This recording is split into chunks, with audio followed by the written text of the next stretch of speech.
di mo namang kunin.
Wala akong alis kasi madaming paraan. Pangarap maliit pag di ka kinaabahan. Gusto tumagot pero di dahil sa chicks. Dahil sa 4,500,000 hanggang 6 ilan ang 2 pesos. Maraming salamat. Maupo kayo. Maraming salamat sa ating tagapagpakilala. Muli, maraming salamat din sa ating the only mayor so far, as the record will show, ang kauna-unang mayor na nakatapos ng 3-term, Mayor Lito Atienza.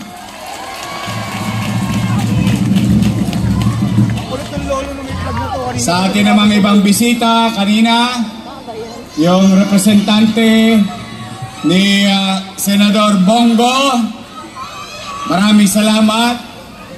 At sa ating representante rin ni Senador Amy Marcos, maraming salamat.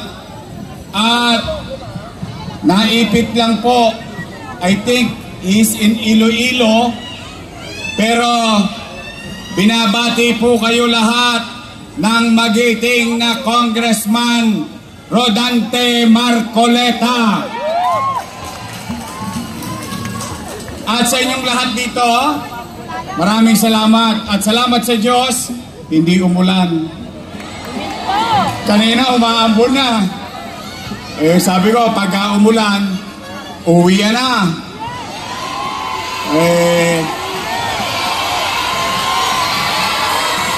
Kahit tumulan! Tignan niyo yung tao kung gaano karami.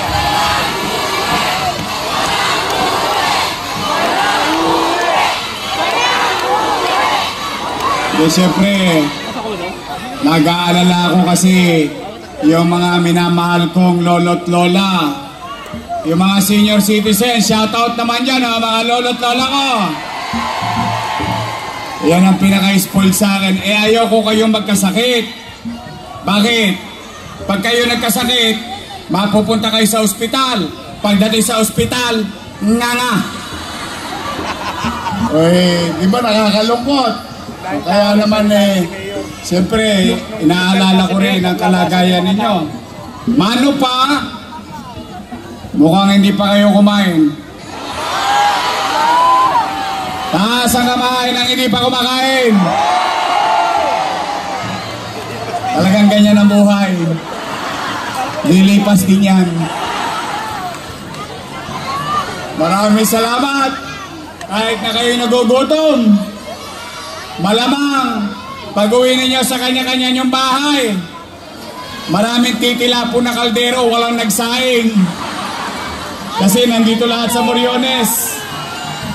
Pero, mga batang tondo, matanong ko lang kayo, handa na ba kayo? Handa na ba kayo? Nako, magsipag-ingat kayo. Bumalik ka na! Bumalik ka na! Bumalik ka na!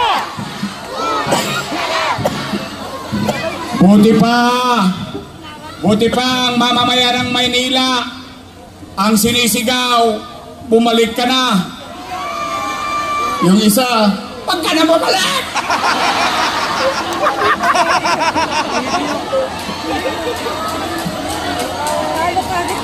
Don't panic. Ako naman, ha? Ito, kung may halaga,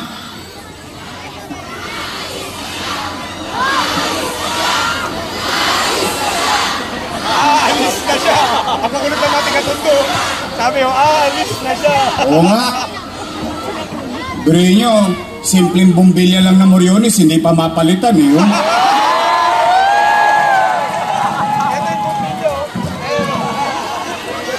Nangamatay na yung halaman ko dyan.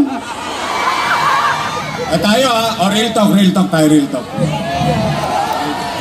O tayo, pare-pare tayo may karanasan sa Moriones. First time natin nakita, dati tambakan lang ng basura ng kung sino-sino yan. Naging garden, naging maayos, naging malinis, naging maliwalas. O ngayon, Basura na uli!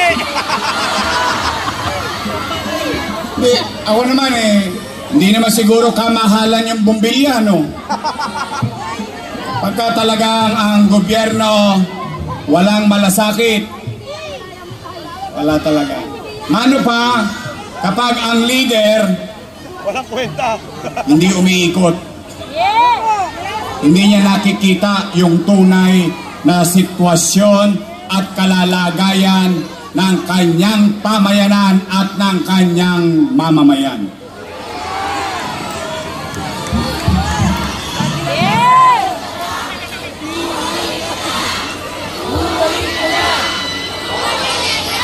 Real talk. Gusto nyo ba talaga akong bumalik? Marami akong iniwang utang Ayan na! Ayan na!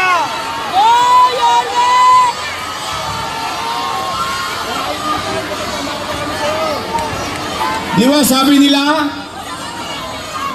inaraw-araw na kayo? Buruin ninyo, ako na yata ang almusal nila, tanghalian, hapunan, yung isa naman ginawa kong pulutan. Marami daw tayong inutang. Nalimutan mo Taas ang kamay na walang utang. Pakita nyo na. Pero, ako naman sige, basta, ito muna, bago ko ikwento yan, meron lang muna akong unang pakiusap. I hope pagbigyan ninyo ako. Hindi naman to kabigatan. Mga nanay ko, mga tatay ko, mga lolo ko, mga lola ko, mga batang Maynila, huwag kayong papatol sa kanila. Alam ko, nasasaktan ang damdamin ninyo sa mga masasakit na salitang binibintang nila sa akin. Alam ko, sumasakit ang tenga ninyo, gusto nyo nang umuwi, pero hindi pa binibigay yung bigas, kaya ayaw nyo pang umuwi. Real talk!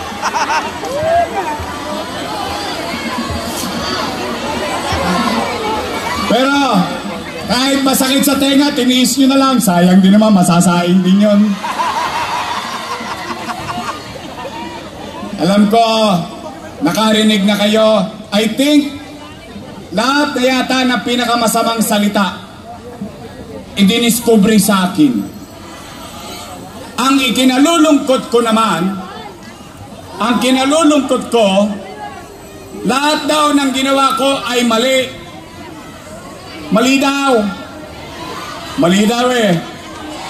E di pagbigyan natin sila, pagbigyan lang natin. Total, kwentuhan lang naman to. Total, hindi pa naman kayo kumakain. Sa kwento, mabusog kayo. Oh, kung lahat ng ginawa ko ay mali, e di mali din sila. Kasama ko silang gumawa nun eh.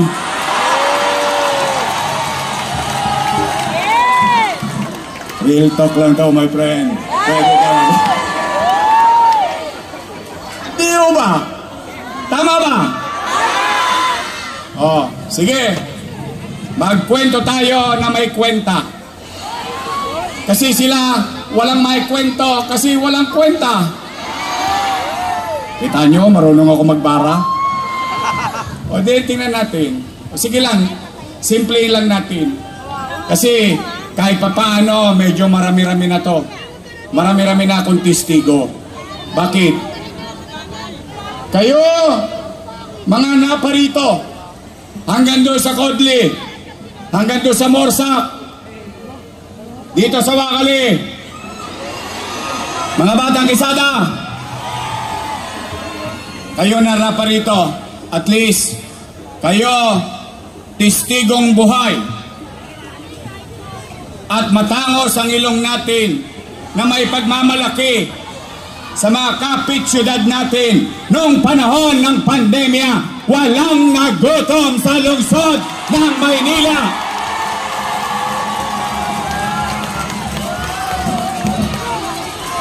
Mayaman, middle class, mahirap, walang pinili ang inyong yorme para makakain ang Maynila. Yun ang kwento. Lagyan natin ng kwenta. 700,000 families buwan-buwan tumanggap ng food box. Ilagay nyo na lang sa 1,000 bawat food box. 1,000 na lang. 1,000 na lang. 700,000 times 1,000, 700 million. Buwan-buwan. Times 8 months. 8 times 7, 5.6 billion piso. Saan ko kukunin yun? Umipot ako ng ginto? Hindi. Hindi. Bakit? Bakit? Bakit ginawa ko na paraan? Ano sinabi ko sa inyo? Hindi naman ako nagkubli. Kailan ba ako nagsinungaling sa taong bayan noong panahon ng pandemya? Napapanood nyo lagi ako sa Facebook. Every Friday nagre-report ako. Ano sinabi ko? Ang sinabi ko, nung magpapandemya na, nung magla-lockdown na, natatakot ang tao, baka magutom, baka mamatay. Ano sinabi ko sa Facebook? Pumanatag kayo mga batang Maynila. Huwag kayong mag-alala. Pag ako wala na maibebenta, wala na mautangan, nakita nyo itong relo na ito, ipatatas ako to kay Tambunting, makaraos lang tayo.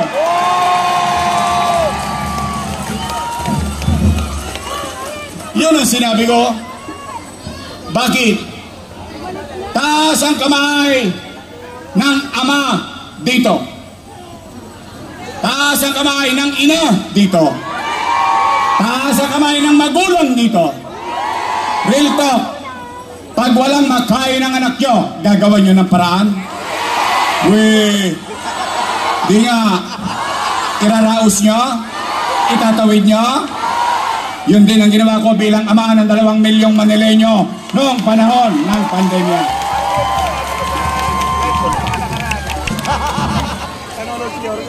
Mali daw yun. Mali daw na magkaroon at shoutout sa mga batang almaryo. Mali daw magkaroon ng air condition na paaralan na mas maganda pa sa Holy Child. Tama naman. Tama ba? Tingnan ninyo. Kung walang vision ang leader ninyo, nung araw, ang klase kinakansila dahil may bagyo. Ngayon, kinakansila dahil mainit. Tama ba? Pero yung almaryo,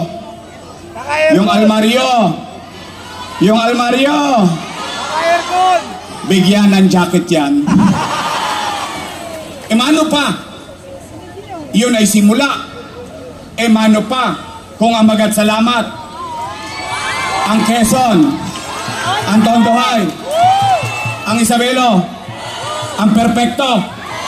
Paano kung lahat ang public school air condition katulad ng almaryo? Metro Manila, walang pasok sa gitna at tirik ng araw. Pero ang Maynila, may pasok. Aircon ang eskwela namin. Masama ba yun? Masama daw? Masama daw? Humigit, kumulang 2,000 pamilya ang nagbago ang buhay. Bumagyo, uminit. Saan ka nakakita?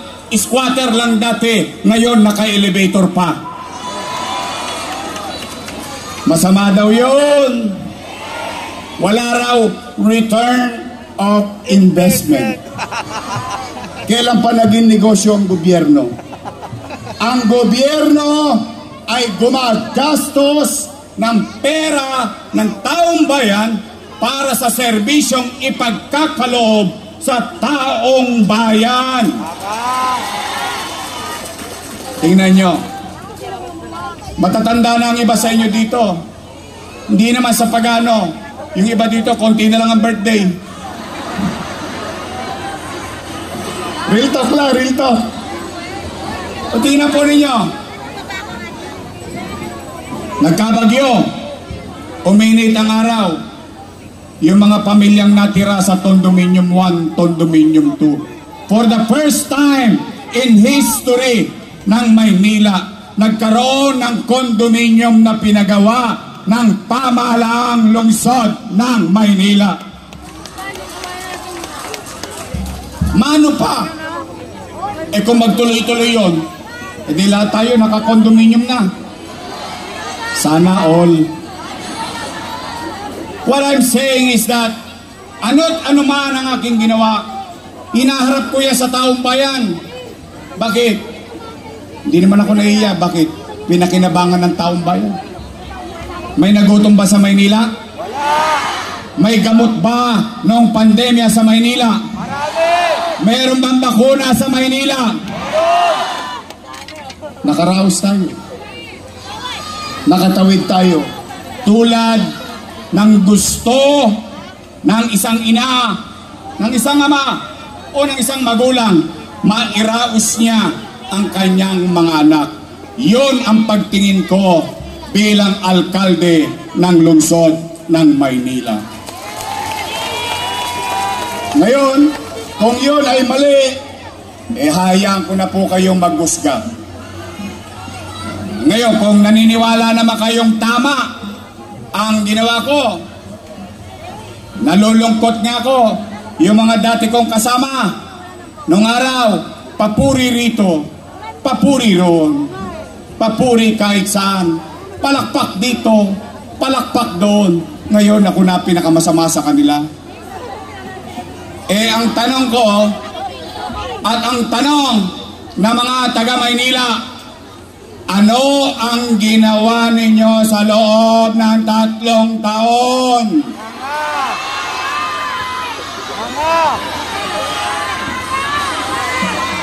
Anong gusto ninyo? Bilis kilos o biglang kilos? Ngayon, marami na akong natanong, but for the first time, publicly, across age, dati kausap ko lang, puro matatanda. Ngayon, tatanungin ko kayong lahat, mga taga Maynila, yung napapansin ko, dahil sinabi ko sa inyo, huwag kayong papatol, huwag kayong maninira, huwag, hayaan nyo na sila. Pawayaan natin, pero tatanungin natin ang taong bayan. Tatanungin natin, kung napapansin nyo, yung napapansin ko, kaya kayo ang sasagot. Bakit? Kayo ang nakararanas kung totoo ba o hindi. Nay, tay, mga lolo't lola ko, napapansin nyo ba dumudugyot na naman ng Maynila?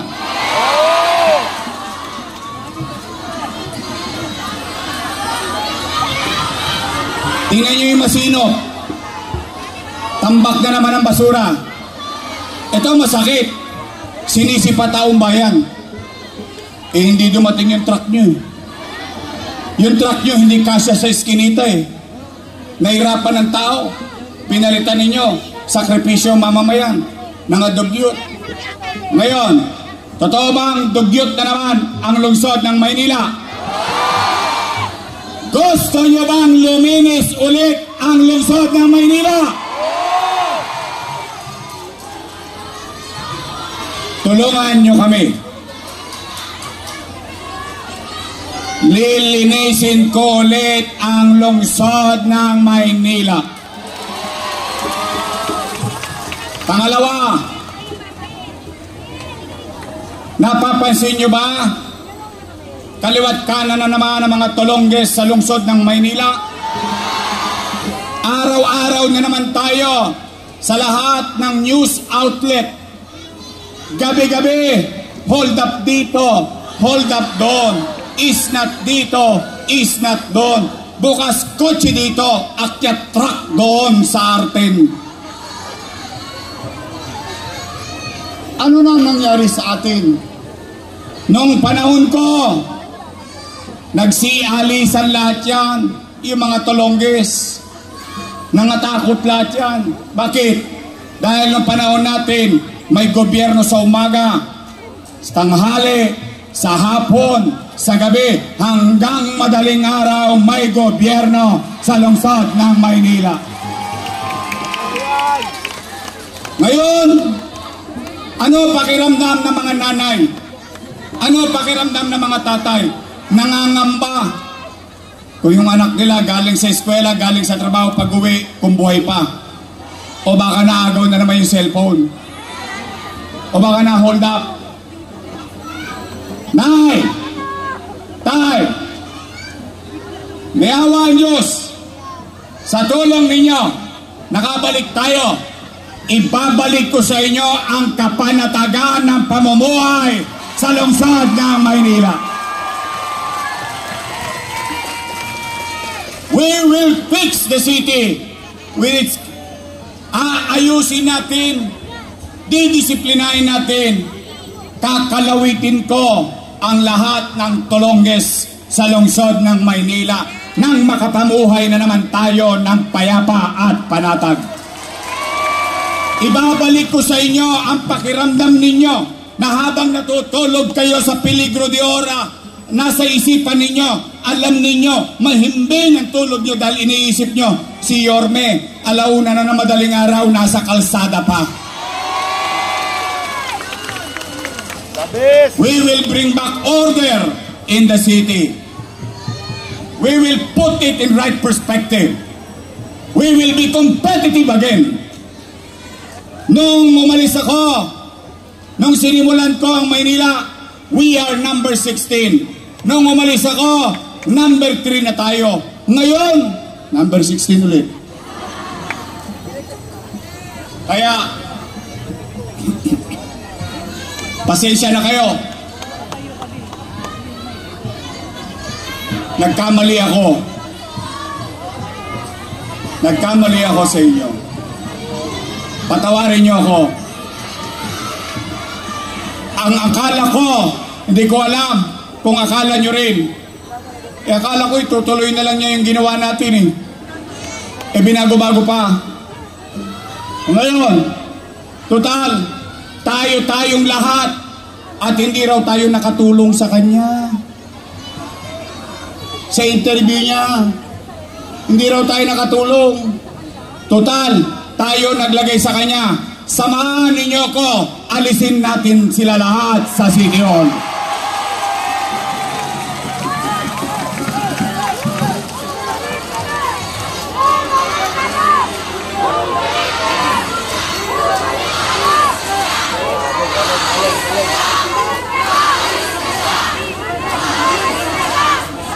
Mga Batang Maynila, bukod sa paglilinis, bukod sa peace and order, ibabalik ko yung mga bagay na nasimulan na natin. Minimum basic needs, healthcare, education, housing, and jobs for the people of Manila. Kaya, ulitin ko, sigurado ba kayong gusto nyo akong bumalik? Sigurado ba kayo dyan? Promise? Textman? Mamatay man sila? Joke lang. Oh, again, naitay mga Batang Maynila. Pakiusap ko lang, ha? Ulitin ko, ha? Huwag po kayong magsalita ng masakit laban sa mga kalaban ko. Pabayaan nyo na sila. Let's just move on. Let's just move on. Dahil at the end of the day, ang importante, kayo, tao, mamamayan, ang mahalaga sa halalang ito. Hindi ang mga politiko. Kami, instrumento lang ng pagbabago. Konsepto, talino, karanasan, lakas ng pangangatawan. Ngunit, ang lahat ng yan ay pag-aari at ang may tanging kapangyarihan ay ang mamamayan na kanyang nasasakupan. Mga Batang Tondo, uwian na tayo. Gutom na ako. Gusto niyo na bang umuwi?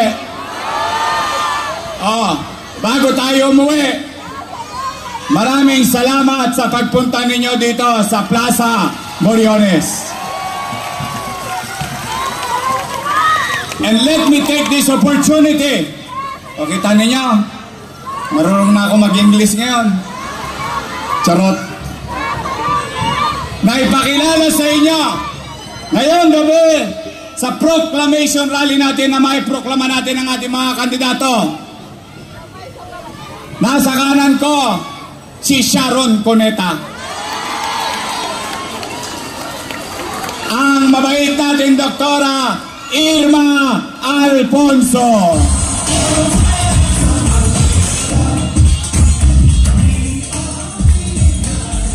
ito naman tatay niya pa, nakasama ko nung ako'y Vice Mayor, kung siya lang tatay niya. Magaling ang kanyang ama, magaling din siyang nakasama ko, lalo na nung pandemya, ang ating kusyahal, Jesus Taga Pajardo.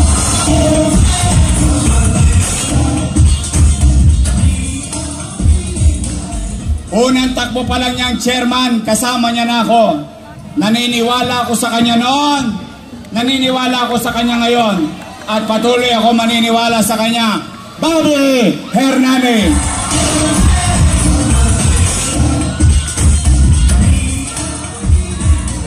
Naalala ninyo nung inubos ko yung mga tolongge sa Arten? Alam niyo sino ang katulong ko doon? Batang Tondo rin. Taga rito rin sa atin. Ang ating minamahal na magiging kusyal, Colonel John Ibay.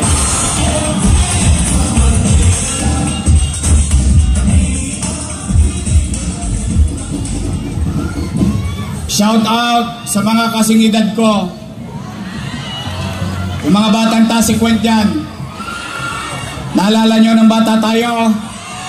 Pag may basketball, magsusulisit tayo kay Bansay. Oy, shout out yung mga batang Bangkaso at saka Morsak. O yan, dinadayo natin nung araw yung ama niya bago naging congressman. Nung kusyal yun, katakot-takot na sulisit ang inabot sa atin. Magaling ang kanyang ama. Magaling din na naging kusyal na kasama ko. Matigas pa. Kaya pa. Ang ating minamahal kusyal, Eric Ian Nieva.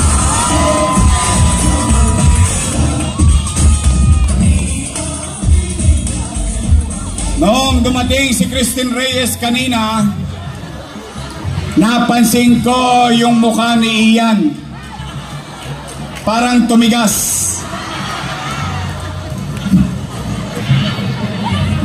Tumigas yung panga. Akala ko mai-stroke na naman si hindi, halos maganda bali yung leg, nakakalimon eh. Ang ating minahal, palapakan ulit natin, Eric Ian Nieva. Kompleto na mga kusyal nyo. Kompleto na.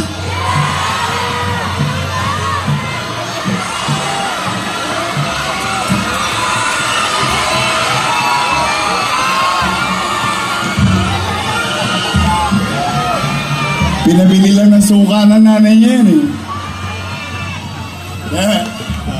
Mapuka na. O ito ha, papaalala ko lang sa inyo.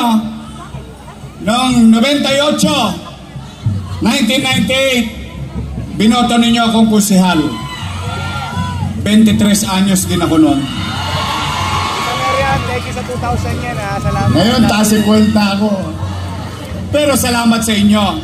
Kahit sa murang edad, binigyan ninyo ako ng pagkakataon. And I hope hindi ko naman kayo ipinahiya. Kaya naman, o ito, 23 anyos din. Thank you ulit, Tita Mariana. Sino mas gwapo sa amin? Umayos kayo ng sagot. Ako pipirma ng ayuda. Charot. Bigyan natin ng pagkakataon. Ayan natin siyang matuto. Kasi nung araw, reklamo na reklamo yan. Alam nyo bakit? Ano nireklamo niya? Papa, why you come home so late? Always. Hindi ko naman may paliwanag sa kanya. Sabi ko, sa dami ng may sakit, sa dami ng namatayan, sa dami ng may problema, kulang ang 24 oras kung tugunan yung pangangailangan ng tao. Kaya sila'y napagkaitan ng oras bilang isang ama. O ngayon, naintindihan niya na. Nung pinaikot ko, hanggang madaling araw, nasa kalsada eh. Sabi ko, ngayon, alam mo na. Kasi, hindi ko pwedeng ituro at mahirap ituro ang pagmamalasakit sa kapwa. Nasa tao yan.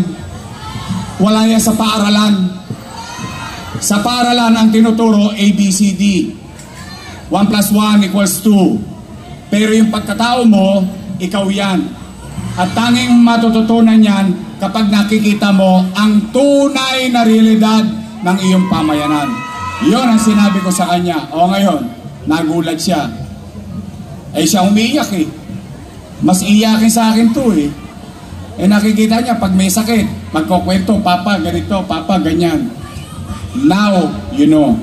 O kaya naman, halimbawa, nadali nyo na yung 5. Pwede nyo ba isingit?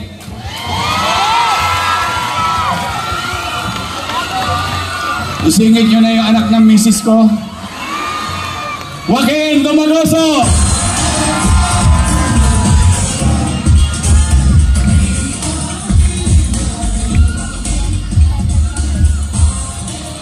Tingnan natin pag naging kusyal ka na. Mahirap talaga maglingkod sa bayan. Talagang hindi yan naipapasa, hindi yan natuturo. Kailangan nasa iyo yan. So, mga taga-Tondo, eto naman, binata pa.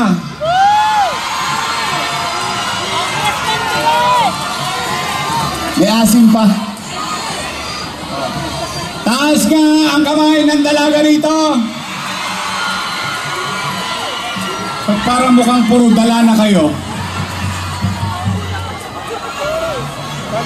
31 yung budol, Jarap. Nanay. Ernix, may nirereto sa'yo si nanay. Magaling na congressman, at least hindi ako napahiya sa kanya. Dito rin 2022 nung sinabi ko sa inyo bigyan nyo ng pagkakataon, at least kaharap ko kayo ngayon, masasabi ko proud ako sa kanya. Ang ibabalik natin muli na Congressman Ernix Cheresa.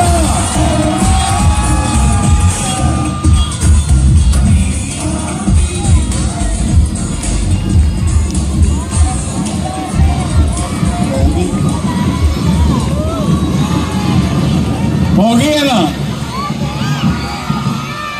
O, ito naman aking partner. Siya ay mukha lang 19. Naintindihan nyo na yun? Taco-rents na po yan. Graduate ng Lasal. Graduate ang kurso Political Science. So sinong alam niya ang trabaho ng gobyerno at pagiging presiding officer ng Sangguniang Panglungsod. Siya ay graduate ng Lasal, pero daig ko siya. Ako, graduate ng Ateneo.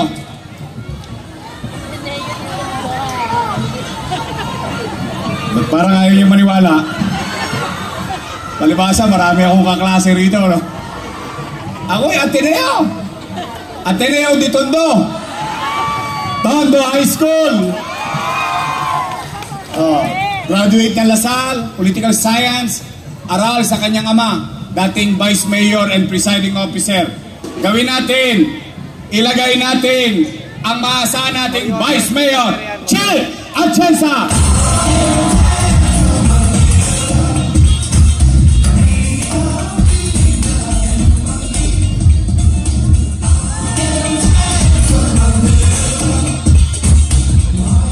Ngayon naman, mga nanay, tatay ko, ito yung pangalawang pakisuyo ko. Kanina yung nauna, yung huwag kayong maninira, huwag kayong magsasakit ng damdamin ng iba, hayaan na natin sila, we move on with our lives. Ito yung pangalawang pakisuyo ko. Pwede ba? Ulitin ko muna. Gusto nyo ba talaga ako bumalik? Then, bigyan ninyo ako ng mga kasama. Dahil gusto nyo bang bumalik ang gobyernong mabilis kumilos? Hindi ko nagawa yon ng ako lang mag-isa. Kaya nga ako nalulungkot eh. Yung mga kasama ko, dating kasama kong gumawa ng napakinabangan ng tao, ngayon daw ay mali. Pero nandiyan na yan. O ngayon, pwede nyo ba akong bigyan ng mga kasama? Pwede? Yes! O ito ha, usapang kalye na lang. Pwede ba pa-arbor? Pa-arbor lang. Isa lang ang arbor ko. Pwede ba? Your Miss Choice straight. Weh. Bakit sinacharot-charot nyo? Hindi nga. Straight? Promise? Hoy, mga taga-Tondo. Pagtapos ng eleksyon, bibili ako ng dibidendaso. Titingnan ko kung may prueba ba kayo. Oh, pwede straight? Talaga? Oh? Lalo na yung iba dyan, yung mga naupo, madaling lapitan. Mahirap hanapin. Alam na alam nyo ah. But seriously, Seriously, pwede ba makisuyo?